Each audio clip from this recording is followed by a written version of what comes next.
आंखें बंद करो और सुनो, मैं तुम्हें कॉन्सेप्ट याद दिला देता हूं। एक क्वाड्रिलेटरल है A B C D. Quadrilateral है A B C D. Quadrilateral का मतलब है, क्वाड्री का मतलब चार, यानी क्वाड्रिलेटरल मतलब चार साइडों वाला। अब क्वाड्रिलेटरल में होता क्या है कि चारों साइड्स बराबर हो, मतलब सिंपल क्वाड्रिलेटरल में तो नहीं होती, चारों साइड्स बराबर नहीं होती। ठीक है, तो quadrilateral A B C D में अब डायगोनल्स बनाते हैं। देखो, एंगल ए के ऑपोजिट एंगल सी है, तो ए और सी के बीच में एक लाइन बनेगी, तो ए सी एक लाइन बनी, तो ये डायगोनल है, ए सी एक डायगोनल है quadrilateral A B C D का। उसी तरीके से एंगल बी के ऑपोजिट एंगल डी है, इसके बीच में एक लाइन बनेगी बी डी, तो बी डी भी एक डायगोनल है quadrilateral A B C D का। अब आप क्वाड्रिलेटरल देख रहे हैं ए बी सी डी के अंदर दो डायगोनल है, एक है ए सी और दूसरा है बी डी। ए सी और बी डी ये दो डायगोनल्स है। अब क्वाड्रिलेटरल में खास बात और ये है कि जो चारों एंगल है ए बी सी डी, इनका जो सम होता है वो 360 डिग्री होता है। तो क्वाड्रिलेटरल की कहानी सिर्फ इतनी ही है, तो क्वाड्रिलेटरल हो गया। स्क्वायर की बात करते हैं। स्क्वायर, अब देखो स्क्वायर क्वाड्रिलेटरल ही है, चार साइड्स वाला है, दो इसमें डायगोनल्स भी हैं।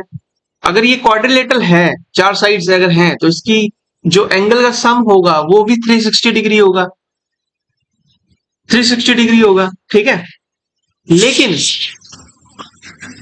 खास बात, स्क्वायर की खास बात यह है कि सबसे पहले तो हर एक साइड बराबर होती है, हर एक साइड बराबर है। अगर अगर एक साइड ए है तो दूसरी साइड भी ए है, तीसरी साइड भी है, चौथी साइड भी ए।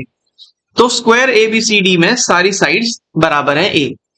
अब स्क्वायर का जो एंगल बनता है, हर एक ए बी सी डी, ये एंगल भी बराबर होता है, और सम अगर 360 डिग्री है और अगर हर एक एंगल को बराबर होना है तो हर एक एंगल ऑब्वियसली 90 डिग्री होगा।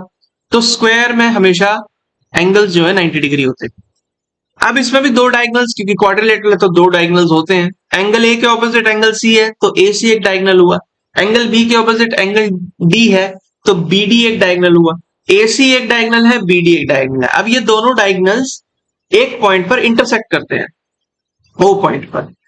ठीक है, अगर साइड्स बराबर है, अगर ये स्क्वायर है तो इसके डायगोनल्स भी बराबर है, यानी डायगोनल्स हमने बात करा ए सी और बी डी, ये भी बराबर है। अब बराबर है और ये ओ पॉइंट पर इंटरसेक्ट कर रहे हैं, और इंटरसेक्ट तो कर ही रहे हैं, साथ में जिस जहां पे इंटरसेक्ट कर रहे हैं वहां पे 90 डिग्री का एंगल भी बनाते हैं स्क्वायर में खासकर, तो वो भी हो गया 90 डिग्री का एंगल डायगोनल्स बना रहे हैं इंटरसेक्शन पॉइंट पे। और जो डायगोनल्स के पार्ट्स हैं, जैसे कि ए सी एक डायगोनल है, उसके बीच में एक पॉइंट है ओ, तो इस डायगोनल का जो पार्ट है वो ओ ए है, ओ ए और ओ बी है, ओ सी है।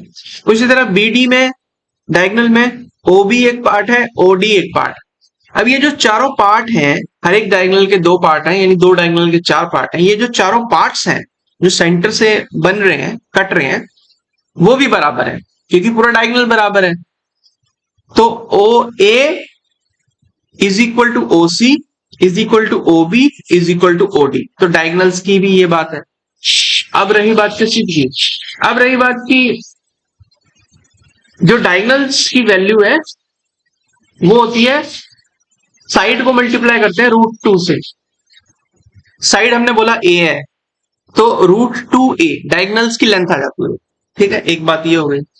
अच्छा, ये स्क्वायर जो है खास तरह का रेक्टेंगल और खास तरह का रोम्बस है, यानी कि इस स्क्वायर में जो रेक्टेंगल की प्रॉपर्टीज होगी वो भी सेटिस्फाई करेंगी, रोम्बस की प्रॉपर्टीज होंगी वो भी सेटिस्फाई करेंगी।